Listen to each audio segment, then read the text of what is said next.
on radio.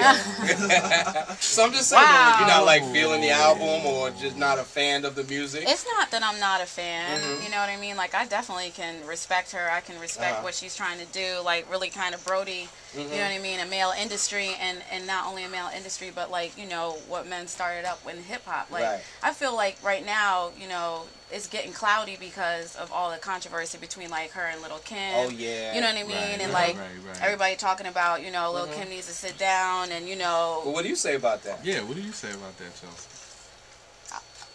Well, I guess... I'd have to say that, honestly, you know... When you put stuff out there, it's going to come back. Okay, maybe people didn't take it seriously because she, you know, was an up-and-coming artist, and she, like many others, tried to start controversy and start beefs because beef sells. You know, it might not have sold when she was, you know, on YouTube, but now that she's across the world, you know, like, that's another opportunity for Lil Kim to come back. And what did Lil Kim do? Just drop a song with Miss Carrie, baby. You know what I mean?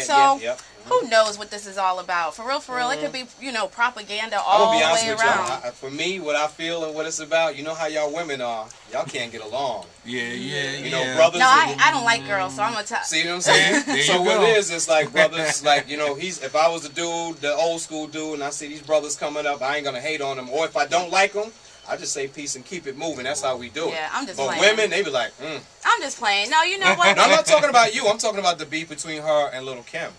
So, from what I've seen, all the older, I'm not meaning to call them older, but I was like, wow. All the older MCs, they hate Nicki. Yeah, they do. I feel like they're hating on her. Big time.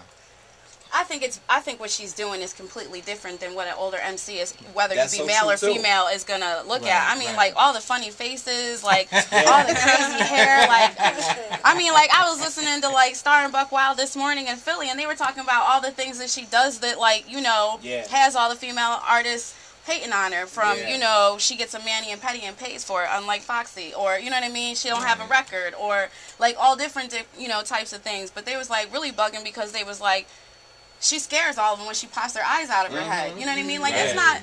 She's doing something different. But I honestly have to say, like, if it works for her... Then go for it. Didn't nobody else do it before. That's right. See, but, you know what, though? She's a trailblazer, but you know how everybody probably at home, like, why didn't I think of that? Or, that should have been me. That's the way it's supposed to be, though. Just like she... Barbie.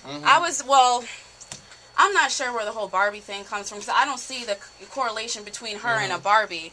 But what I will tell you is, the only thing that I can say is that, for me, like, growing up, besides there really wasn't no black Barbies, was that Barbies were, you know what I mean, like a girl power thing for little feminine girls, you know what I mean? So it was like, I want my Hawaiian Barbie, I want my school teacher Barbie, my bedtime Barbie, like, that was, like, what you did. So we had all those Barbies, but we ain't never had the black Barbie?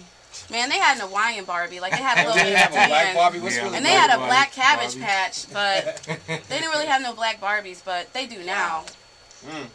Well, we're going to continue this discussion with Chelsea, Lynn, and So Wavy in a moment. Right now, we're going to get into some more new music, something brand new from my man, Miguel. He's got his second single out. It's called Sure Thing. Let's check this out right here on RhythmandSoulRadio.com. Callers are calling in.